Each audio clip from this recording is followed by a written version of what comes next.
নমস্কাৰ বন্ধু বান্ধৱীসকল, আকৌ এটা ভিডিঅ'ৰ সৈতে মই ইউটিউব চেনেল আছাম সলিউশ্যন চেনেলটোত আপোনালোকক সকলোকে বহুত স্বাগতম জনাইছোঁ।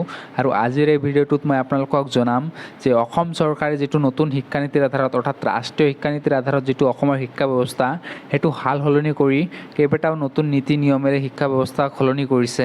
সেই নীতি নিয়ম অনুসৰি অসমৰ যিটো মেট্ৰিক এক্সাম অৰ্থাৎ OSSLC অৰ্থাৎ হাইস্কুল লিভিং চাৰ্টিফিকেটৰ যিটো 10ম শ্ৰেণীৰ এক্সাম হয়, সেই এক্সামটো এতিয়া কেনেকুৱা হ'ব বা থাকিবনে নাই বা আগন্তুক বৰ্ষত সেই এক্সামটো হ'বনে নাই, সেই সম্পূৰ্ণ ডিটেইলছ এই ভিডিঅ'টোত মই আপোনালোকক বুজাই দিম। চাওক, অসমৰ যিটো মেট্ৰিক এক্সাম সেই এক্সামটো অনাগত দিনত থাকি যাব, কাৰণ মেট্ৰিক মানে 10ম শ্ৰেণীৰ যিটো বৰ্ড এক্সাম সেইটো থাকি যাব, কিন্তু মেট্ৰিকৰ গুৰুত্ব অৰ্থাৎ যিটো মেট্ৰিকৰ ইম্পৰ্টেঞ্চ বা যিটো বৰ্তমানৰ সময়ত যিটো গুৰুত্ব আছিল সেইটো হয়তো অলপ কমিব। চাওক, ইয়াতে দিয়া আছে যে খুব কম দিনৰ ভিতৰতে অসমৰ মাধ্যমিক শিক্ষা পৰিষদ অৰ্থাৎ ছেবা আৰু অসমৰ উচ্চতৰ মাধ্যমিক শিক্ষা পৰিষদ অৰ্থাৎ এছিক অৰ্থাৎ Assam higher secondary education council একত্ৰিত কৰা হ'ব বুলি উল্লেখ কৰে মুখ্যমন্ত্ৰীয়ে। অৰ্থাৎ ছেবা আৰু এছিকৰ যিটো বৰ্ড সেইটো একত্ৰিত এটা কৰা হ'ব বুলি ইয়াতে উল্লেখ কৰিছে মুখ্যমন্ত্ৰীয়ে।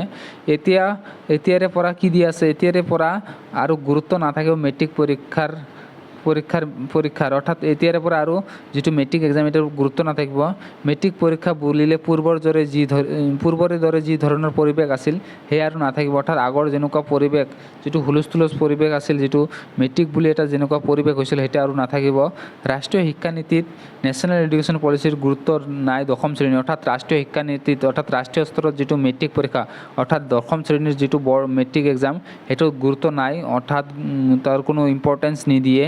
সেইকাৰণে অসমেও যিহেতু ৰাষ্ট্ৰীয় শিক্ষানীতিৰ আধাৰত অসমৰ শিক্ষা ব্যৱস্থাত পৰিৱৰ্তন কৰিছে, সেই ক্ষেত্ৰত যিটো 10ম শ্ৰেণীৰ অৰ্থাৎ মেট্ৰিকৰ যিটো গুৰুত্ব সেইটো নাই।